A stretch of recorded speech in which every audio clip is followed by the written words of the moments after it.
¿Qué tal, amigos? ¿Qué tal? ¿Qué tal? Muy buenas tardes. Bienvenidos a su programa Voces del Periodista, este programa que es de ustedes y para ustedes a través de las frecuencias de ABC Radio, las 760 de AM de Organización Editorial Mexicana. No me canso en repetirlo. La historia nos dice la verdad. Hay que revisar los medios, a los personajes por su historia, por sus antecedentes. Y ABC Radio es una frecuencia con total pluralidad. De eso se trata, que todos escuchemos. Y precisamente en el tema, uno de los temas del día de hoy, pues esto va a ser muy interesante analizarlo, y agradecemos igual a quienes nos retransmiten de manera diferida el gran grupo Radio Turquesa, La Joya del Sureste, las frecuencias de La Pantera en la frontera norte y por supuesto Radio La Nueva República. Un abrazo, Mona Lisa, queridísimo, un abrazo, Molotov, y a todos los compañeros y compañeras. Queridos amigos, el privilegio de estar con ustedes. A partir de la media también estará con nosotros el maestro Fisgón Monero. A quienes nos vean por nuestro canal de YouTube, pues no estamos en vivo, nosotros ahorita estamos en Radio ABC en directo, de manera diferida, estamos en las frecuencias que les dijimos, y un poquito más noche estamos también en nuestro canal de YouTube del Club de Periodistas de México. El honor de estar con el maestro don Rodolfo Sánchez Mena, de la dirección editorial de Voces del Periodista, la revista y todo nuestro multimedia, y por supuesto también directivo del Club de Periodistas de México, también parte fundamental del jurado calificador del certamen nacional e internacional de periodismo. Y bueno, pues un personaje también que en el nivel de la academia es muy relevante. Gracias, maestro don Rodolfo Sánchez Mena. ¿Y qué decimos de Ceci Tapia, Solidaridad 1000, directora de redes del Club de Periodistas de México, de Voces del Periodista? Y también ella es una defensora de derechos humanos, ella es fiscalista también. Así es que, ¿qué tal a ambos? Muy buenas tardes. Tenemos temas por demás interesantes, queridos amigos. El tema de hoy, vamos a escuchar ahorita el análisis que nos dice Ceci precisamente sobre lo que son las, qué está pasando en las redes, pero sobre todo cuáles redes, qué opciones hay en redes, qué quiere decir el que se nos quiera dictar, qué decir, o que va a haber un control, en qué se traduce, ¿estás de acuerdo, no estás de acuerdo y por qué? Pero sobre todo aquí es importante saber que hay otras alternativas.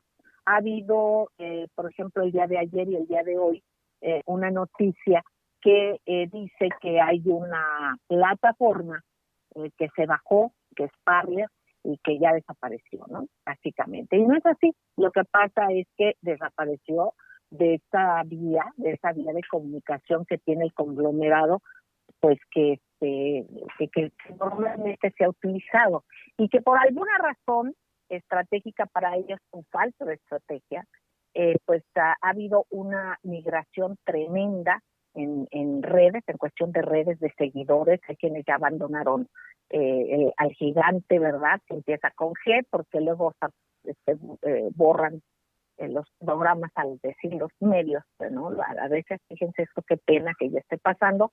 Y también están migrando a Telegram y a otros medios, de los que ya hablaremos. Hay otras plataformas. Hay quien piensa que el cielo se cierra, qué barbaridad, que qué se va a hacer. Bueno, pues el poder tremendo del que están haciendo gala de una manera, me parece, pues con un cinismo, porque es un control, ya es una dictadura mediática. Aquí sería un feudalismo, porque les rendimos tributo a los señores feudales, porque pagamos, y además nos controlan para decir qué dices y qué no dices, a quién apoyas o no apoyas. Esto va mucho más allá de las elecciones de Estados Unidos. Tiene muchas lecturas y tiene mucho que ver también a nivel internacional con ese formateo del que tanto hablan, pero pues que también no tomaron en cuenta las acciones y lo que puede hacer y las reacciones que iba a haber por parte de los consumidores, a quienes a veces nos dicen que somos ciudadanos, nos sentíamos libres, pensábamos que las redes eran sinónimo de libertad de expresión, y nos damos cuenta que no, que fue una carnada para que nos acostumbráramos a vivir de esa manera, para hacernos dependientes por ese medio y de alguna manera para que el control se fuera dando luego sin darnos cuenta, ¿no?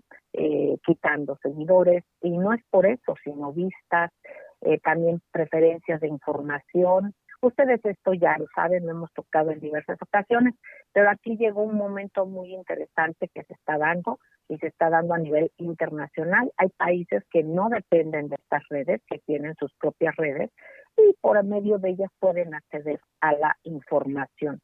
Así es que por demás interesante, queridos amigos, escuchar a Ceci Tapia, especialista en redes, que nos dé su opinión. Ceci, querida, muy buenas tardes. Saludos. ¿Cómo estás, querida Celeste? Muy buenas tardes, maestro don Rodolfo Sánchez Mena. Pues las redes sociales hoy están justamente en el lugar que todos las hemos puesto, hasta arriba. No cualquier red social. Resulta que Twitter se había vuelto la plataforma que más les encantaba a los presidentes como Donald Trump para gobernar, para despedir a sus colaboradores, para felicitar, para mandar pésames, etcétera, etcétera. Pero porque era una plataforma de pocas palabras, rápida y que era accesible a cualquier usuario.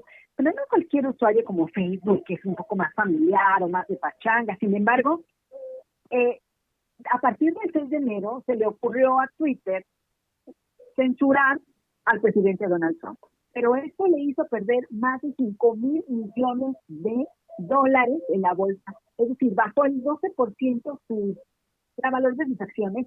Pero eso no es todo, porque todos podríamos decir que es poquito. Resulta que Mark Zuckerberg perdió 34,000 millones de dólares porque resulta que los usuarios de Donald Trump, que en este caso eran 35 millones de personas en Facebook y 88 millones de Twitter, empezaron a migrar masivamente a otras redes sociales, en este caso Parler, y entonces hicieron un juego diciendo, desaparece Parler igual, pero no fue así. Parler, pues verla en cualquier otro teléfono que no sea de la marca Apple o del buscador Google, lo puedes buscar y ahí sigue. El tema es que para continuar con la censura, estos teléfonos de esas marcas pues desaparecieron la aplicación, es decir, las apps tan famosas que todo el mundo estamos buscando.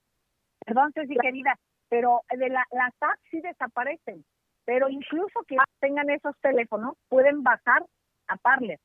Hay maneras de bajarla y hay redes, ¿cómo se llama? Es lo que plataformas, exactamente, plataformas que te comunican y tú pones este nombre.com y entonces ya te aparecen las opciones y pues puedes ver y se puede abrir y puedes ver infinidad de cosas, ¿no? Y este es una especie de pues, espacio donde se puede hablar de manera totalmente libre. Y por ejemplo, a mí me sorprendió que al ver esta opción de Telegram, que antes estaba como muy sencilla, pues ahora tiene más cosas que de lo que estamos acostumbrados, y ahorita lo que dicen que van a retener nuestros datos y todo, quien siga en WhatsApp a partir del 8 de febrero. Hay que estar alerta. Y en Telegram, se pueden hacer grupos incluso de hasta 200,000 personas. O sea, tiene un poder tecnológico Telegram que yo no conocía, extraordinario. Igual están opciones de correos muy seguros, como es Proton.com, y otras cosas de las que vamos a hablar. Adelante, Ceci. Claro que sí. Bueno, lo que comentaba es que justamente Parler demanda a Amazon por esta publicidad negativa en la que están diciendo que habían quitado a esta red, que no es así, como bien lo comenta Celeste y lo comentaba yo antes.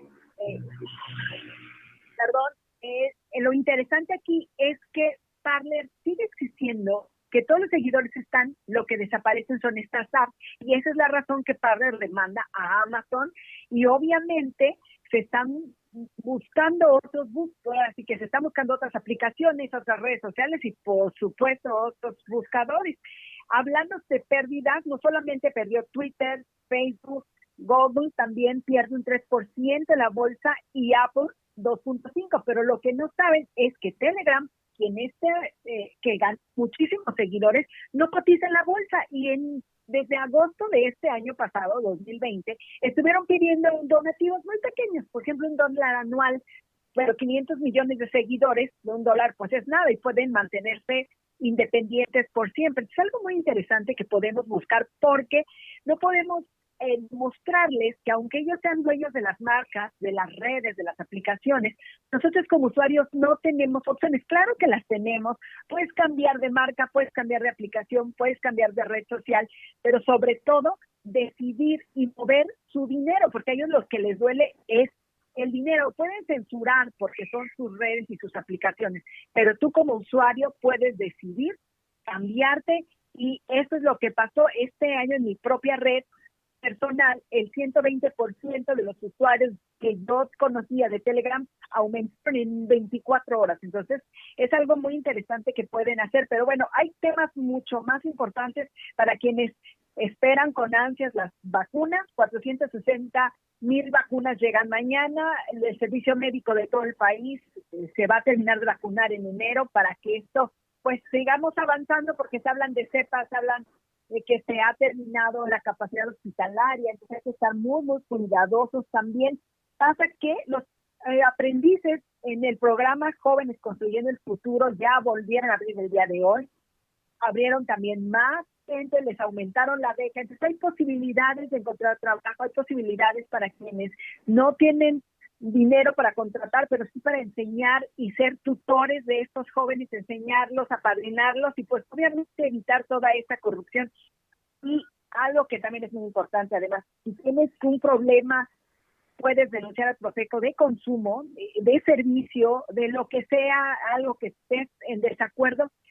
Ve a Profeco, por favor, usa la red, manda un correo electrónico, aunque tarden en mandar tu queja o darte una cita por la pandemia, te están atendiendo. No desesperes, por favor, el gas, el teléfono, el agua, lo que tú estés viendo, las tortillas, tienes que denunciar. Y bueno, esto, hasta aquí nos quedamos con esto. Gracias, Ceci, querida. Esto que estamos comentando no quiere decir que abandonen del todo, por ejemplo, Twitter, porque hay gente que ya tiene esa plataforma y que también esa puede ser una estrategia para que la gente salga de Twitter y entonces también deje una mayor manipulación a cierto tipo de circunstancias. Por ejemplo, pudieran ser las electorales. Entonces, bueno, pues a lo mejor hay gente, la mayoría, que ya no está en estas plataformas de Google, ya cambió de plataforma. Y por otra parte, ya estás además aprendiendo a utilizar más Telegram para que ya no dependamos de WhatsApp y poder salirnos de WhatsApp, pero que ustedes cuiden sus datos. Y entonces poder empezar a entrenarse tiene muchísimas posibilidades. A quienes sean ciberanalfabetas como yo, pues hay que ensayarle bien y aprender esto y ver que realmente debemos de buscar medios donde podamos realmente ser nosotros, expresar nosotros y escuchar a los demás, pero no aceptar imposiciones. Parece esto el feudalismo, como decía yo, además de que se les paga y todo, y aunque no se les pagan, estas imposiciones no se pueden permitir. Así es que hay otras opciones, ustedes deciden. Vamos a un corte y no tardamos. Gracias.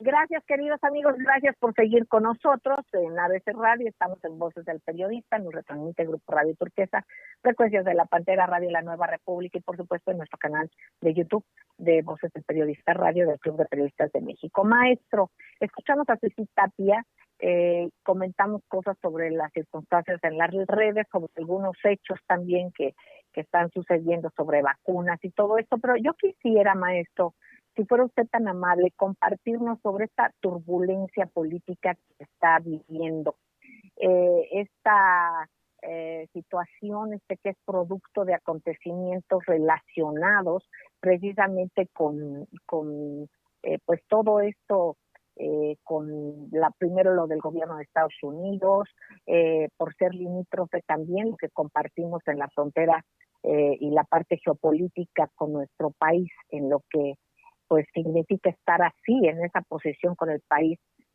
más poderoso de la tierra. Esta segunda turbulencia o sacudida en varios eventos que han acontecido en México, que han causado cierta alerta. No queremos alarmar, pero por ejemplo, ¿qué tiene que ver? O sea, por ejemplo, algunos atentados que dicen o cuestiones que han pasado en la capital. También la coyuntura del semáforo rojo en nuestra ciudad. Entonces, pues bueno, hay muchas cosas de por medio, maestro querido. Hay grupos también que manejan un bajo perfil, pero que están apareciendo. Ya le preguntaremos al maestro Rafael Barajas Durán Tisgón Monero más adelante sobre ese personaje, Luis Carlos Ugalde, que empezó con un intercambio de cosas en Twitter, y ya preguntaremos al maestro. Pero ¿qué quiere decir toda esta presencia de personajes que estaban así como muy a un ladito y que ya se empiezan a querer posicionar? Maestro, lo escuchamos con muchísima atención. Gracias. Buenas tardes. Sí, esta turbulencia política que se está viviendo es producto, ustedes a los que han viajado en avión, en avioneta, o cuando vamos en un vehículo y de repente nos encontramos en un bache, o nos subimos a la montaña rusa y sentimos un vacío en el estómago. Estas son las turbulencias políticas propios de este tiempo de cambio que se está viviendo, por varias razones. Sí, el cambio de gobierno en los Estados Unidos, con todo el incidente que estamos contemplando y que ya hemos abordado en este programa, ejemplificándolo con los golpes blandos, y este podría ser, sin lugar a dudas, un golpe digital, ¿sí? Aquí ya en la vieja literatura política... Excelente. Golpe blando digital, usted lo dijo. Excelente. Perdón, maestro, pero es importante subrayar este término. Claro. En los viejos tiempos, bueno, pues era en la literatura, por ejemplo, de Maquiavelo, pues aparecía el príncipe, ¿sí? Un ser de carne y hueso con poder, ¿sí? Y que tenía ciertas facultades. Hoy ese príncipe es un príncipe digital, ¿sí? Entonces ese príncipe digital es capaz de dar un golpe, ¿sí? Un golpe a la vista de todos, ¿sí? Un cambio de poderes, ¿sí? Por una serie de mecanismos que hemos calificado como infodemia, ¿sí? El esconder la realidad atrás, cubriéndola con mentiras, con un virus, ¿sí? De propaganda, con un virus que deforma la realidad y que se nos dice, a pesar de lo que estamos viendo, ¿sí? Se nos dice, son las elecciones más limpias de este tiempo. Y hace unos días nos decían que esas elecciones habían sido afectadas por la injerencia rusa. Y en un cambio así, un cortinazo, nos dicen, no, ahora son muy limpias y están tomando el poder, pues son estos sellos poderosos. Y son tan poderosos que provocan, pues, así como hay corrientes migratorias, ¿sí? Que se dan por los ataques del crimen organizado, ¿sí? Por situaciones económicas o del propio COVID, y migraciones como la gente que huye del virus británico, del virus inglés, también las grandes migraciones que se están dando en las redes sociales. ¿Sí? La gente que no quiere ser manipulado, que no quiere pagar además de pagar con sus datos, con su privacidad, ¿sí? Estos datos que juntan y que los venden a otras compañías y que sirven para elecciones. Exacto. En las pasadas elecciones con Cambridge Analytica, ¿no? ¿Sí? Entonces, aquí estamos viviendo esta circunstancia de un golpe digital y que tiene una serie de repercusiones en nuestro país indudablemente. Que ya habíamos comentado en otro programa reciente que no descartábamos el hecho de que hubiera un atentado, sabotaje a la CFE o en la explosión de que se dio cerca de Dos Bocas del gasoducto. Sí, cuando se cayó todo el sistema eléctrico, cuando en días pasados hubo también una explosión en un centro de CFE aquí en Choco y se afectó a varias colonias, sí, pero ahora este incendio pues paralizó todo el sistema de transporte. ¿Y qué es lo que sucede? O podemos plantear que se trata de un problema de mantenimiento por falta de recursos, o, sí, y muy ligado a ello, la presión que ejerce el pago de la deuda. Una deuda que desde luego tiene su origen en quienes la contrataron, que recibieron a cambio de ello coimas, como el famoso Odebrecht.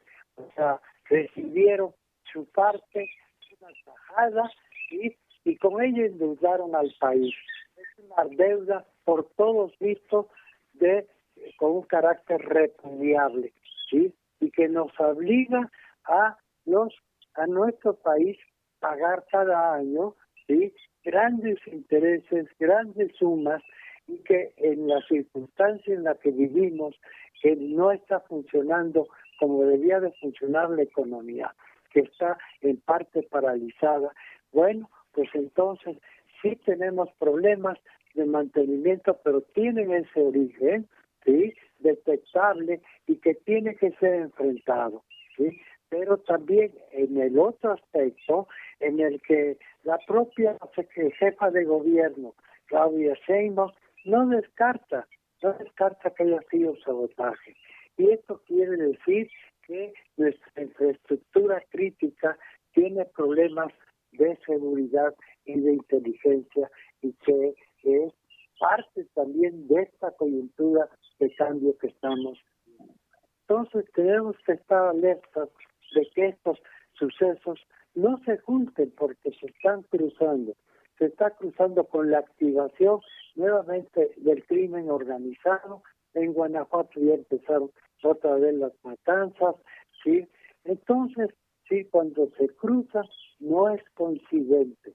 Hay un proceso al que hay que estar atentos. No son casualidades, son causalidades. Y en la causalidad tendremos que explicar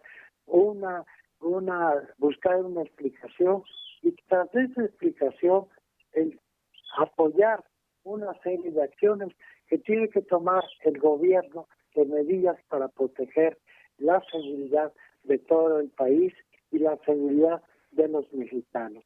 Esto es a grandes rasgos lo que se está viviendo, y desde luego tras estos acontecimientos hay organismos de inteligencia privados norteamericanos ya conocidos en nuestro país, como es la Rand Corporation. La Rand Corporation, en tiempos del presidente Fox, colocó a personajes que trabajaban en esta institución norteamericana privada de inteligencia, muy ligada a los demócratas, como Luis Carlos Ugande, que llegó, por ellos, que ser un personaje desconocido, fue encumbrado y fue impuesto en nuestro país como director del INE, ¿sí? Entonces, estos personajes, ¿sí?, que son fabricados desde fuera y que hoy mantenían un bajo perfil, están actuando coincidentemente en una situación verdaderamente crítica para el país, como es en este proceso que estamos viviendo de una emergencia, porque estamos teniendo en la capital que estamos viviendo definitivamente el epicentro. Aquí estamos. ¿Qué? Bueno. Hay como pajaritos en el aire. Bueno. Sí, aquí estoy. Regresamos, amigos. Regresamos.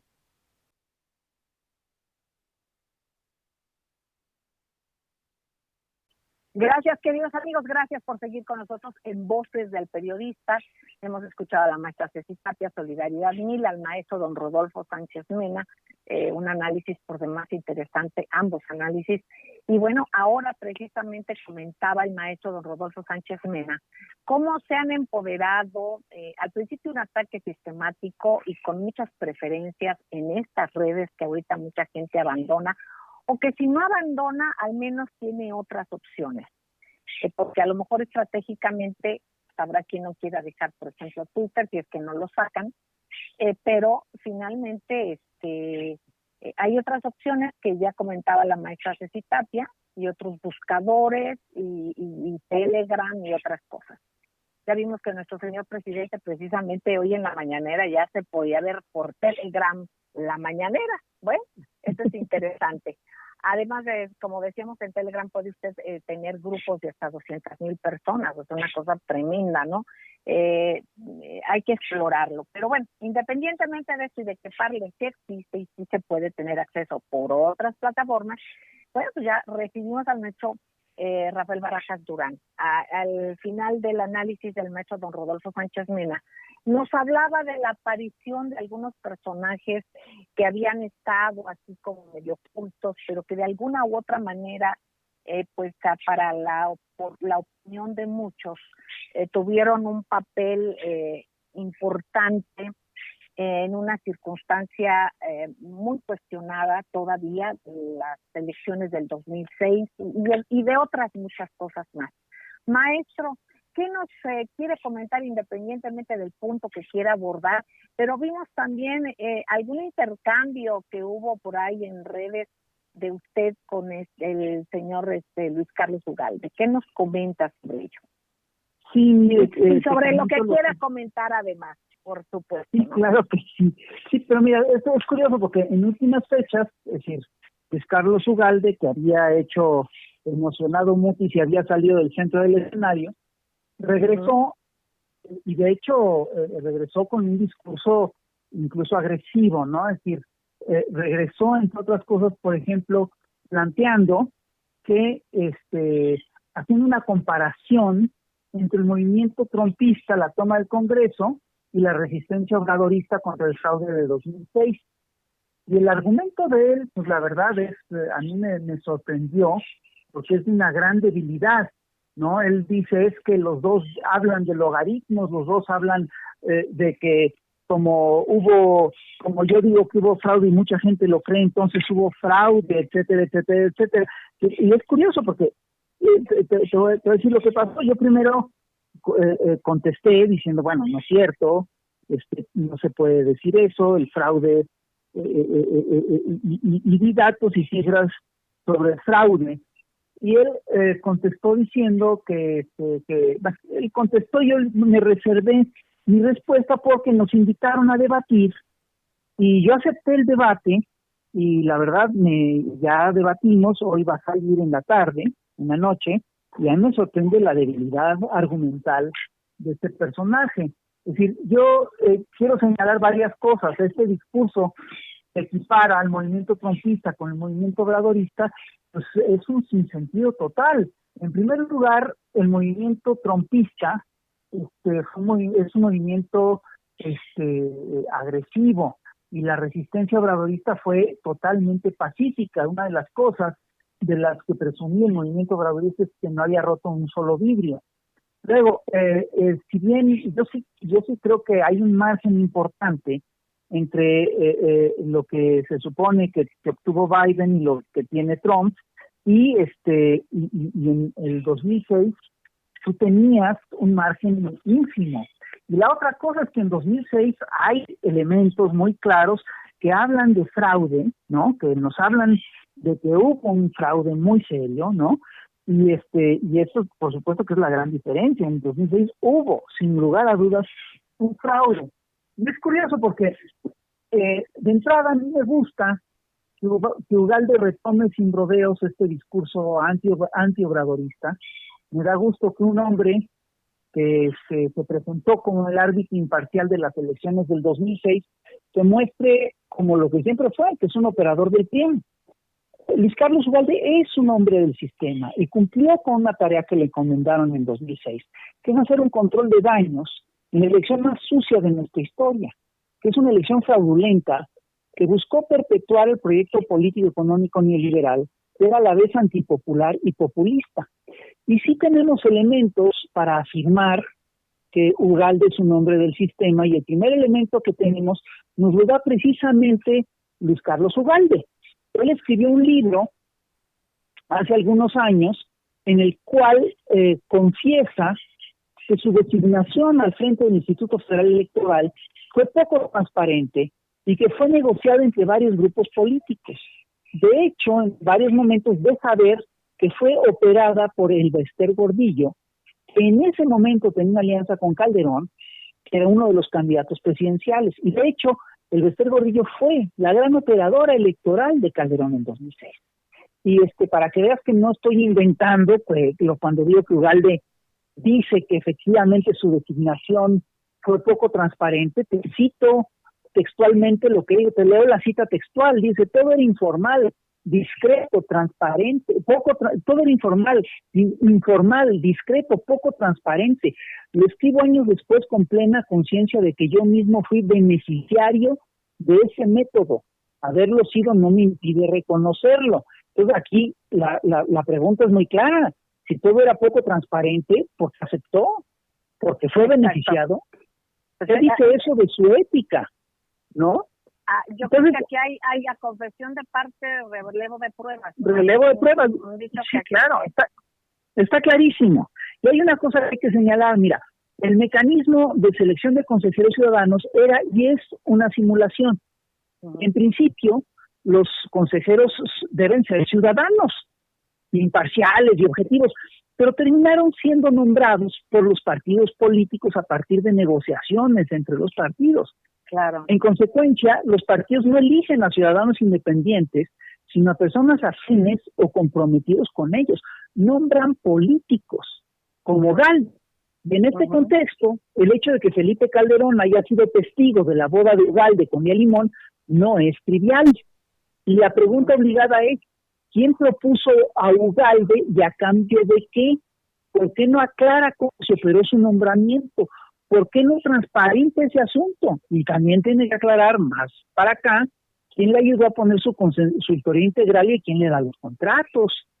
Entonces es muy curioso porque Ugalde dice que no se puede demostrar que hubo fraude en el 2006, y cito textualmente lo que me mandó en un tuit.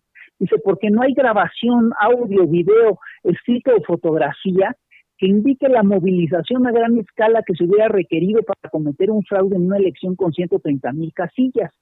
Ahora, te voy a decir una cosa, esa declaración es un insulto a nuestra inteligencia. Estamos ante una elección que fue definida por 250,000 votos en 130,000 casillas. Una elección ganada por solo 250,000 votos no necesita de una movilización a gran escala. Se puede operar de muchas maneras, a puerta cerrada incluso. Claro. Ahora, hay una cosa que él no dice, que es muy importante. Perdón, fíjate, el tema del debate de fraude del 2006 es importante hoy en día, cobra relevancia, porque es parte del discurso de la derecha hoy. Hoy en día la derecha está diciendo que lo del fraude del 2006 es un mito fundacional del obradorismo.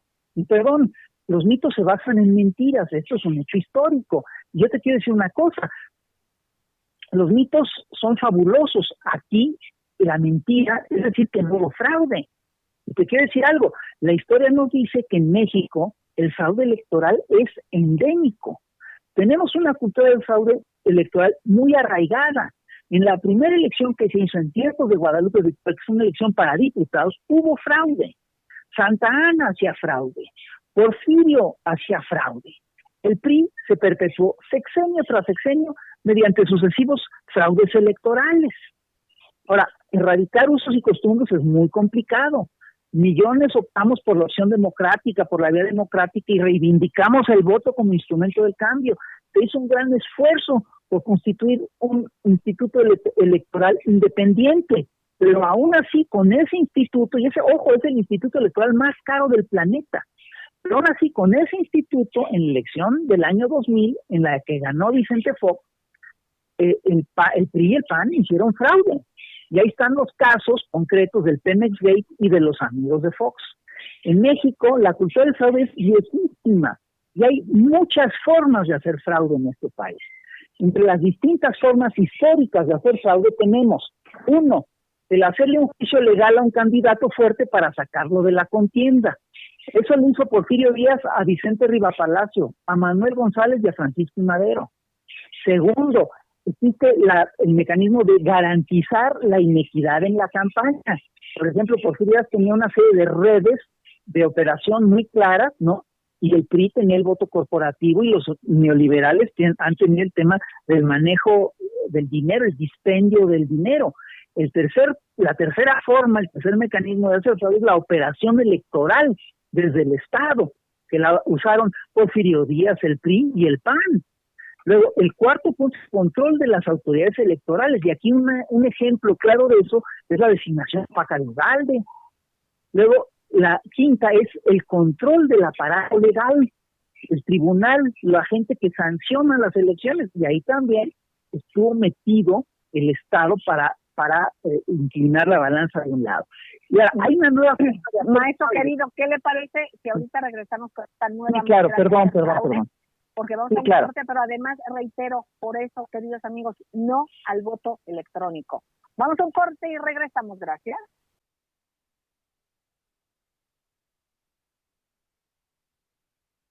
Gracias, queridos amigos, seguimos en Voces del Periodista. Maestro querido don Rafael Barajas Durán, si nos puede comentar que decía usted que hay nuevas formas de fraude. Adelante.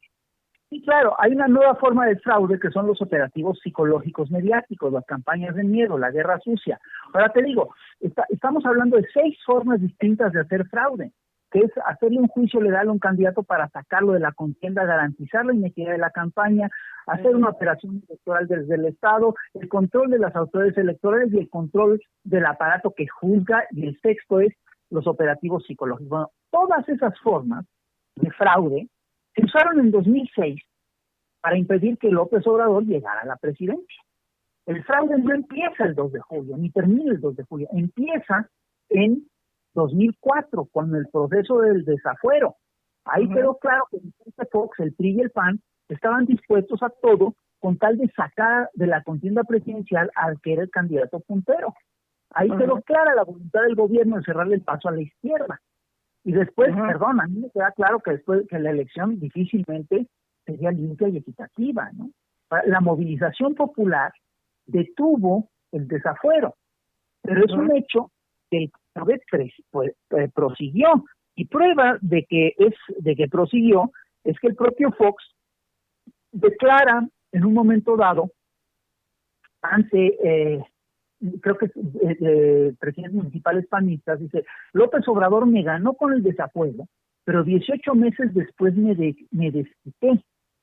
Ahí lo que está reconociendo es que operó una elección de Estado para impedir la llegada de López Obrador a la presidencia. Exacto. Entonces, ahí es muy claro. Entonces, y hay una serie de cosas que son brutales. Es decir, la campaña sucia que se dio en el 2005-2006 fue una brutalidad. Es decir, siempre había habido, digamos, manejos sucios y cosas feas que se decían en el periódico y todo eso. Pero una campaña en medios contra un candidato para desacreditarlo, esa sí fue una novedad, ¿no? Maestro querido, perdón, lo escucho. Quisiera yo hacer algún comentario, pero ya que usted termine, maestro querido. Esa fue una novedad, y fue una novedad importante. Sí. No lo escucho, maestro, se le fue el audio. Bueno, sí, ya. Es un hecho que el INE, tenía herramientas para sancionar la campaña sucia, y se decidió no hacerlo. Había un artículo del COFIPE, que era el artículo 38, que prohibía expresamente las campañas de desprestigio. De ahí ocurrió una cosa muy curiosa, porque la campaña negra empieza muy temprano, ¿no? Y el INE la deja pasar. De hecho, hay un momento en el que la Junta General Ejecutiva del IFE ordena retirar los spots de guerra sucia. Y el Consejo General del IFE ordena reponerlos, alegando defensa de la libertad de expresión. Y cuando la coalición por el bien de todos empieza a sacar sus spots respondiendo a la guerra sucia, entonces el IFE sí ordena retirar los spots de guerra sucia porque violaban la ley del artículo 38. Es decir, fue la aplicación de la ley a conveniencia de una de las partes. Maestro querido, yo quisiera, no sé si ahorita quisiera, me permita, hacer un paralelismo en cuanto a este argumento, porque se puede tener diversas lecturas, y obviamente usted tiene razón, pero hay cosas que yo quisiera precisar, que me parecen importantes. Yo creo que aquí hubo muchos paralelismos en la cuestión con Trump, pero no en los beneficios o en las cuestiones que hubieran tenido, digamos, los que ganaron realmente, digamos, sino que es una campaña sucia que continúa. Primeramente contra Trump, independientemente que su personalidad no es muy simpática, que digamos que él tiene muchas cuestiones que se le pudieran cuestionar. Aquí no hablamos de buenos o malos, aquí hablamos de una realidad que era Hillary Clinton o Donald Trump, y Hillary Clinton es de este grupo que ahorita que operan guerras, invasiones, atentados y una serie de cosas, de ese grupo de poder, ¿no? Del que ahorita nos dice que nos van a callar en redes y cosas así, o que lo que tengamos que decir, ellos van a decir que sí, que no.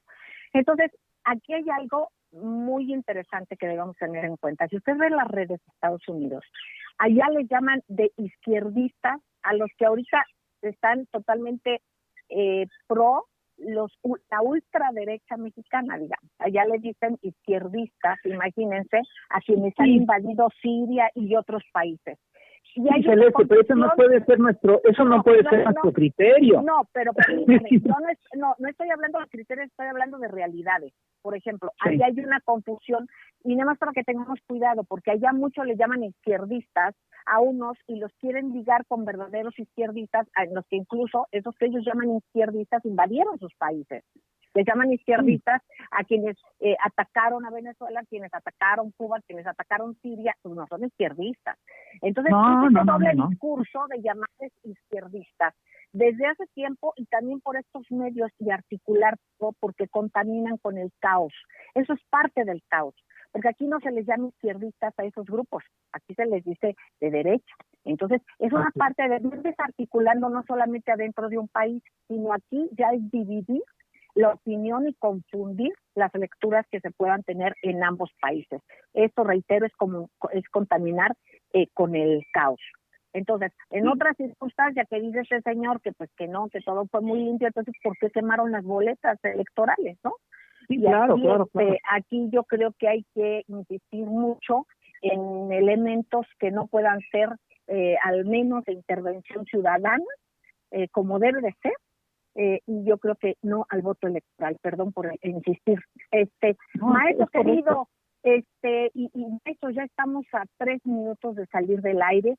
Yo les pediría lo que nos quieran compartir, por favor, su reflexión, y perdón por meter mi cuchara, pero me parecía interesante porque sí ha habido confusión en esa parte, y pues es parte del caos que se quiere crear precisamente y de dividir, porque esto es parte fundamental. Maestro don Rodolfo Sánchez Mena, lo escuchamos, adelante. Bueno, lo que podría yo concluir que el planteamiento de Ugalde es a todas luces un anacronismo. No podemos comparar una época con la otra, y son dos puntos diferentes, dos contextos diferentes. Entonces, ya lo comentaremos más adelante, pero obviamente acérquese al micrófono, acérquese la bocina, maestro, por favor. Ya que obviamente este personaje no es institucional,